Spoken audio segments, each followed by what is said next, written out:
只要佢有部電腦駁咗上互聯網咧，佢都可以進行到交易啦。可以為客戶提供咁多方便，一定會有更加多人用香港嘅金融服務。咁對於金融機構嚟講，又有啲咩好處咧？喺金融機構嚟講咧，互聯網第一咧就可以令到佢哋減低個運作成本啦。第二咧，亦都可以透過互聯網去令佢接觸到佢哋嘅潛在客戶啦。第三方面咧，亦都可以透過互聯網結合埋佢啲金融機構本身嘅資訊系統咧，從而更加了解佢哋嘅客戶，而設計出更好嘅金融服務俾呢啲客戶。除咗互聯網之外，有啲金融服務公司仲會用到光纖、微波等等嘅高科技嚟提供金融服務添。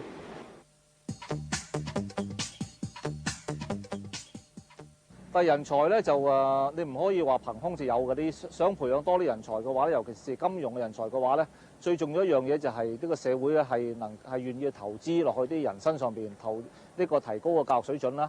咁喺呢方面咧，個語文個教育咧，尤其英文個教育咧，就係會相當重要嘅。當然咧，財經嘅知識咧，亦都即係非常之關鍵啦。不過甚至呢個一般嘅常識咧，都係好有用嘅。因為有時咧，你搞呢個金融嗰陣時咧，佢牽涉嘅好多唔同嘅行業啊。如果你知識面係太過狹窄嘅話咧，都會造成好大嘅障礙嘅。要保持香港國際金融中心地位，除咗頭先所提到嘅完善法律同埋監管制度、高科技應用同埋教育之外，其實仲有好多方面可以做到嘅。例如保持資金自由流動，保持香港國際化，好似採用符合國際標準嘅監管制度，同埋保持同國際金融組織緊密聯繫等等。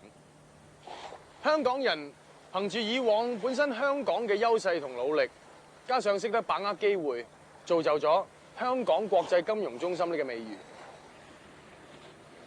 所謂逆水行舟，不進則退。究竟將來香港可唔可以喺國際金融界更上一層樓？要好睇今日我哋點樣裝備自己。究竟我哋可以點樣做咧？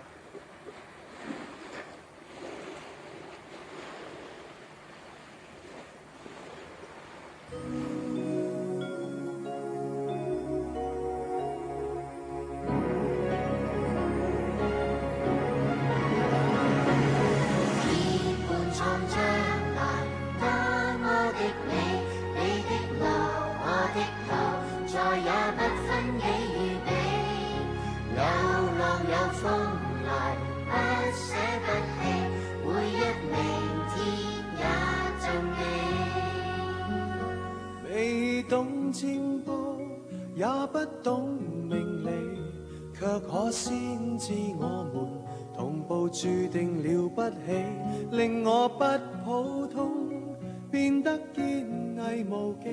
幕後有一個最大原因，因為你。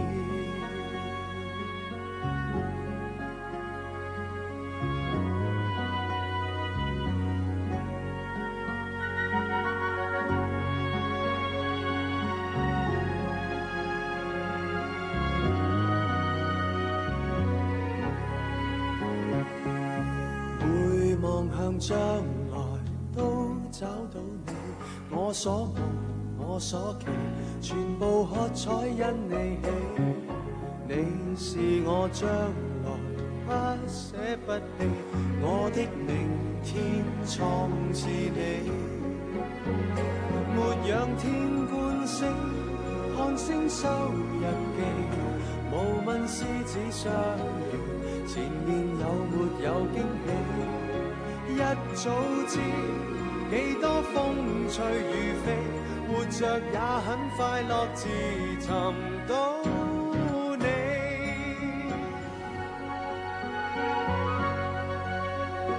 你懂占卜，也不懂命理，卻可先知我們同步注定了不起。